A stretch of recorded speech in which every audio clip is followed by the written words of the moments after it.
Any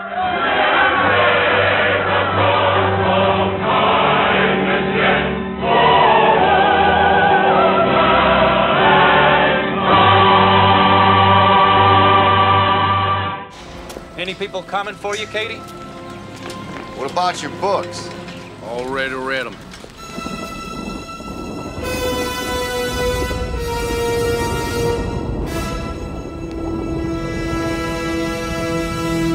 Olá, bem-vindos ao Cinemarden. E atendendo a muitos pedidos, mas de uma certa maneira já estava planejado mesmo, temos hoje a segunda parte dos meus comentários, de momento que eu conto um pouco da história do cineasta Martin Scorsese. E de cara, já respondendo a uma pergunta que eu fiz no vídeo anterior sobre qual seria o seu filme favorito do Scorsese, eu já deixo bem claro aqui que o meu particular é o Taxi Driver. Você deve ter visto no vídeo anterior, eu usei uma camiseta do Taxi Driver e agora uma outra camiseta que eu tenho do Taxi Driver, e aqui atrás dá para ver o táxi do Travis Bickle. Então, Taxi Driver é o meu filme favorito do Martin Scorsese. No vídeo anterior, eu citei algumas características que o Scorsese tem em sua carreira. Ele é apaixonado por cinema, tem um conhecimento muito grande sobre a história do cinema, sobre o cinema como arte, como técnica, em todos os aspectos. O cara sabe muito de cinema. Ele também tem uma série de filmes de caráter mais pessoal, que sempre tratam de questões envolvendo crime organizado, máfia e coisas do gênero. E isso é bem visível em trabalhos dele como Caminhos Perigosos, como Os Bons Companheiros, Cassino, Os Infiltrados. São filmes que exploram esse lado mais pessoal, uma coisa assim com a qual ele cresceu e ele conhece muito bem. E existe também aquela terceira vertente, aquela terceira característica que é muito marcante na obra dele e na vida pessoal dele, a questão religiosa. Lembram, no vídeo anterior eu falei que ele, quando garoto, tinha duas possibilidades que ele vislumbrava para o futuro dele: ou se tornar um gangster ou se tornar um padre. Felizmente ele achou uma terceira via, como eu já disse, no cinema. E no vídeo agora desta semana eu vou explorar mais esse outro lado, esse lado talvez até um pouco menos conhecido do Scorsese. Quando você fala de Scorsese, normalmente a maioria das pessoas associa imediatamente a filmes de gangster, a filmes de mafiosos, mas não é só isso a carreira do Scorsese. E curiosamente, boa parte desses trabalhos que fogem um pouco desse filão mafioso se concentra nos anos 80 e 90. Logo depois que ele fez Touro Indomável, que fez um grande sucesso de crítica, mas fracassou com o público, não teve uma bilheteria muito boa nos cinemas, ele passa a fazer, nos anos seguintes, algumas produções bem baratas, de produção quase independente. Ele faz O Rei da Comédia, um filme que também não foi bem percebido, bem entendido na época. Na verdade, trata-se de um filme que estava muito adiante do seu tempo. E, claro, décadas depois o filme foi reavaliado e dado o devido valor dele. Ele faz também um filme bem interessante na sequência de O Rei da Comédia, chamado Depois de Horas. É uma história que se passa toda numa virada de noite e conta a tentativa de um yupp de voltar para casa, de tentar chegar em casa, as peripécias dele por um bairro de Nova York e todas as confusões, todas as coisas inesperadas que acontecem com ele nessa virada de noite. Mostra um lado de Nova York pouco conhecido. O Scorsese também, pouco mais para o final da década de 80, realiza um filme bem pessoal e que na época causou muita polêmica. Ele conseguiu levantar o orçamento para este filme, um orçamento até bastante modesto, mesmo para aquela época. O filme é de 1988, mas é um filme em que ele explora esse lado mais religioso dele, mas claro, ele não cairia no lugar comum que muitos filmes religiosos costumam cair. Ele teria que questionar certas coisas, de colocar alguns dogmas em xeque. E esse filme é A Última Tentação de Cristo, inspirado no livro do grego Nico Kazantzakis. Esse filme, que custou na época $6 milhões, tem William Dafoe no papel de Jesus Cristo e Harvey Keitel no papel de Judas, e uma participação super especial de David Bowie como Pôncio Pilatos. É um filme que, na época, sofreu um boicote muito forte da Igreja Católica. Muitos padres, bispos, acho que até o Papa, a Igreja Católica como um todo, pediu aos seus fiéis, exigiu que os seus fiéis não fossem ao cinema e propagasse isso com todo mundo. Mas, na verdade, deveria ter sido justamente o contrário. O próprio Scorsese disse na época que, por favor, assistam meu filme antes de julgarem, porque qualquer bom católico, se tivesse assistido a este filme, A Última Tentação de Cristo, teria seguramente a sua fé renovada, porque, na realidade, o filme é uma grande declaração de fé, na fé católica, na fé cristã, porque essa quarta tentação, essa última tentação que Cristo teria enfrentado, a Bíblia cita 3, na realidade essa história contaria uma quarta tentação que ele enfrentaria, justamente a tentação de poder vislumbrar como seria a vida dele se ele não fosse o Filho de Deus, se ele fosse simplesmente um homem comum e pudesse ter se casado, ter tido filhos, ter constituído uma família. E justamente ele é submetido a essa tentação e ele vence essa última tentação. Ou seja, o filme respeita todas aquelas questões que estão presentes na Bíblia, que são apresentadas na Bíblia, insere um novo momento de tentação enfrentado pelo Cristo, mas ele não sucumbe a essa tentação.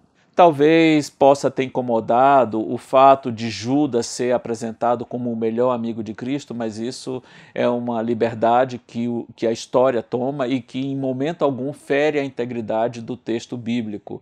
Ou o fato de a Madalena ter um relacionamento com Cristo, ser apaixonada por ele, isso também não vem ao caso. De qualquer maneira, é um filme que, antes de tudo, enaltece a fé cristã. É um filme que mostra o Cristo, um Cristo até mais humanizado, mas nem por isso menos divino.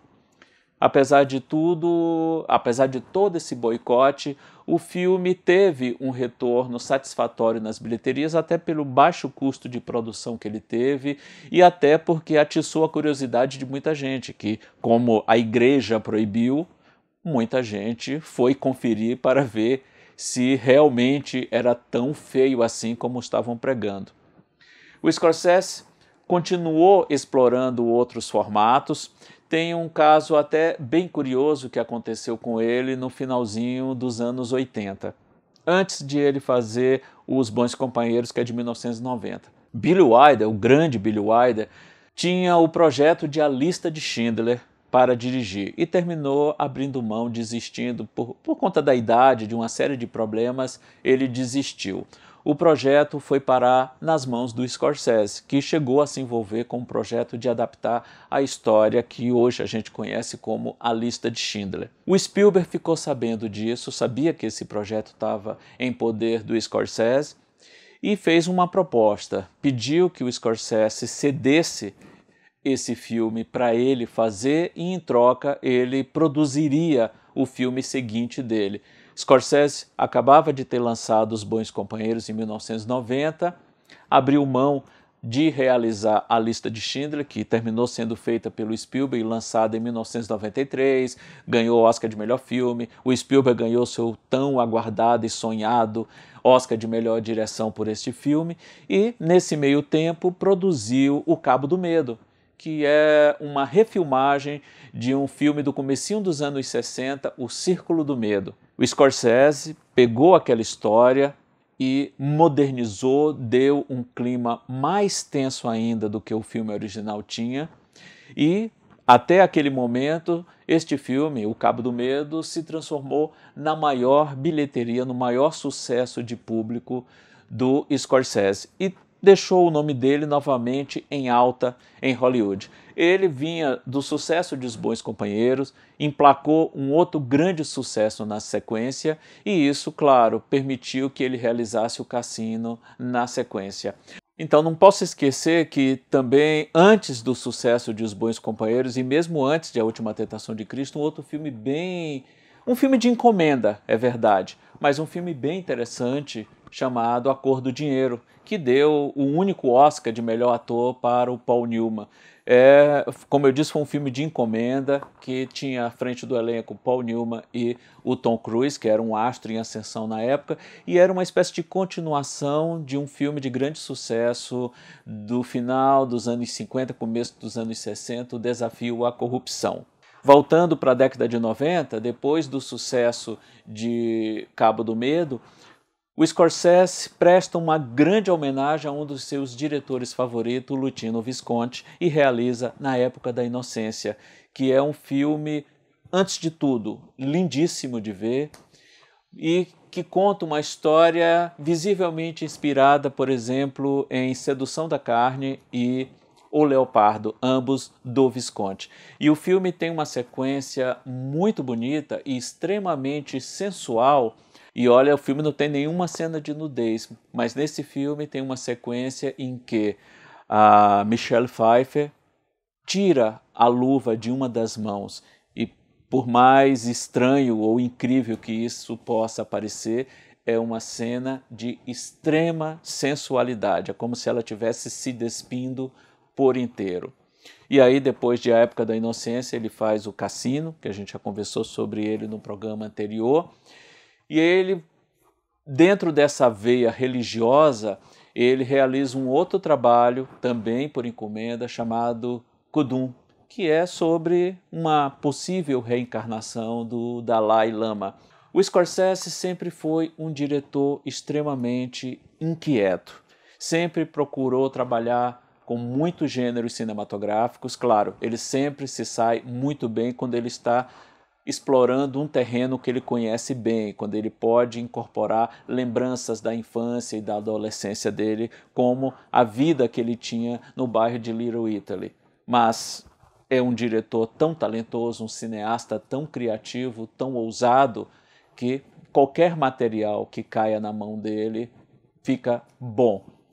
E para encerrar, eu não posso deixar de mencionar aqui aquela que talvez seja uma das mais belas declarações de amor ao cinema que qualquer cineasta poderia ter feito. No caso do Scorsese, ele fez em 2011 A Invenção de Hugo Cabret, que é um filme, primeiro, imaginado em 3D. Existe uma grande diferença entre um filme que é pensado em 3D e um filme que é simplesmente feito de maneira normal e convertido para 3D, porque o 3D tem um ingresso um pouco mais caro e muitos estúdios terminam convertendo seus filmes em 3D. Esse filme é um filme que faz um uso criativo, um uso inteligente do 3D. E o Scorsese aproveita esse filme para homenagear o cinema como um todo e os primórdios do cinema em particular, mais especificamente a figura de Georges Méliès, que foi o primeiro grande cineasta da história. Ele é contemporâneo dos irmãos Lumière, mas foi ele que, de uma certa forma, criou o que a gente conhece hoje como cinema narrativo, uma vez que os Lumière defendiam o cinema como um registro da realidade, ou seja, os Lumière inventaram o documentário. O Georges Méliès pensava no cinema de uma outra forma e fez vários experimentos, várias tentativas que resultaram numa filmografia bastante interessante, bastante curiosa e muito, muito importante para um contexto do cinema como forma de expressão artística muito maior do que qualquer cineasta daquela época. Então, A Invenção de Hugo Cabret, além de contar uma história muito bonita, é também uma belíssima homenagem ao cinema. E só poderia ter vindo de alguém tão talentoso e tão apaixonado por essa arte como o Martin Scorsese. Ele que durante muitos anos foi indicado, teve uma grande expectativa, mereceu em muitas ocasiões receber o Oscar de melhor direção. Isso só veio acontecer com Os Infiltrados, que é mais um filme que explora o crime organizado, uma versão americana, digamos assim, de uma trilogia policial, Conflitos Internos, realizada em Hong Kong. Eu vi essa trilogia original, ela é muito interessante, mas o filme do Scorsese, Os Infiltrados, consegue concentrar de maneira magistral todos os conflitos, todas as questões que os chineses levaram 3 filmes para explorar. Isso é outra boa característica do Scorsese, ele vai sempre direto ao ponto, ele não perde tempo com embromações. E é isso, longa vida a Martin Scorsese.